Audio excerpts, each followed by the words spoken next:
Assalamualaikum warahmatullahi wabarakatuh and have a great day everyone. Today I would like to share the analysis of linear motion for two cars which collide. So this is the motion. Okay, so obviously the two cars colliding with an elastic collision. This is the graph of the motion for the two cars. So simultaneously, Tracker will show us the real-time data through graph and table.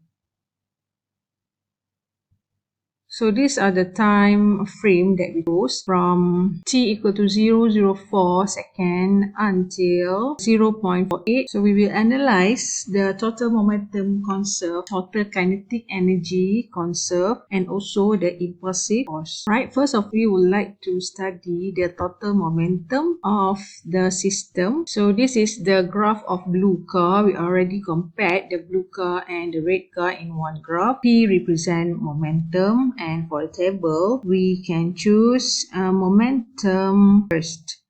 So now at t, this is time right before the collision. T equal to 0.17. Okay, so I write here 0.1. And for the blue car, the momentum is 0.24 before the collision. And how about the red car? So we can see that at t 0.17, the momentum is actually 0 because the second car, which is the red car, is not moving at all.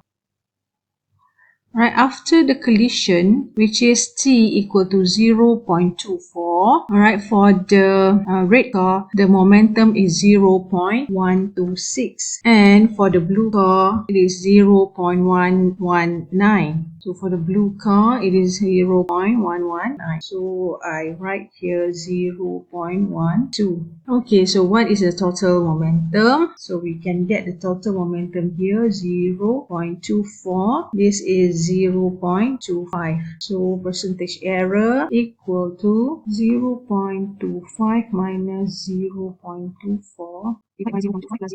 So we will find 100%. So the answer will be 2.04%. Okay, next. Yeah, this is the data tool. Okay, this is the data tool for Tracker. Alright, next we want to study the total kinetic energy of the system, whether it is conserved or not.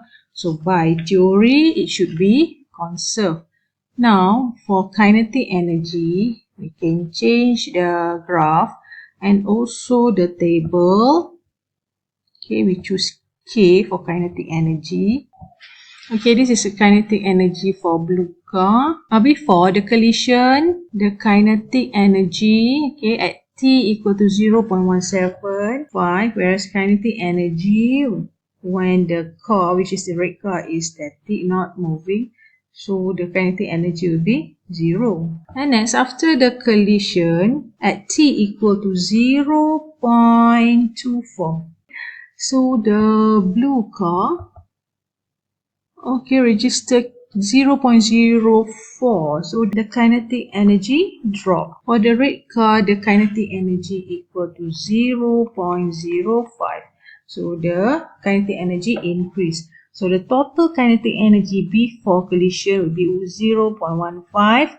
And total kinetic energy after collision will be 0.09.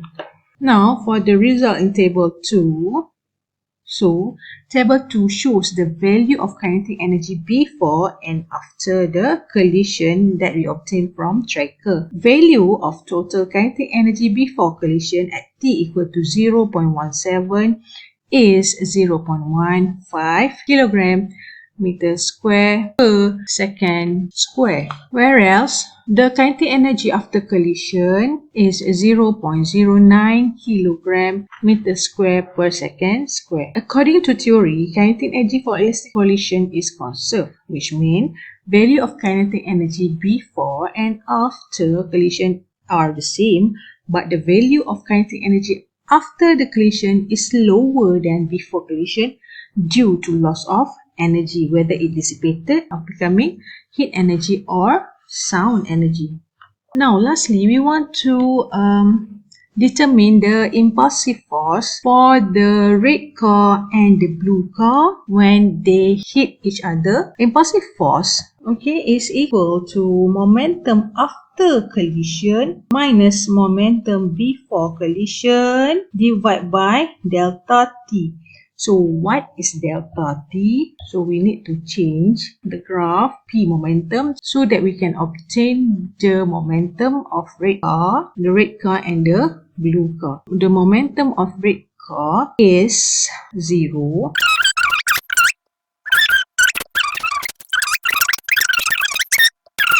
Here delta t equal to 0.24 minus 0.17, so it will be 0.07 second.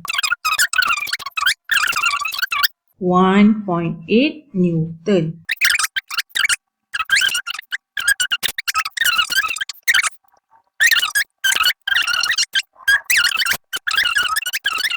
.7 Newton. So percentage error, we will get 0.1 divided by 3.5 times 100%. So the percentage error will be 2.85%.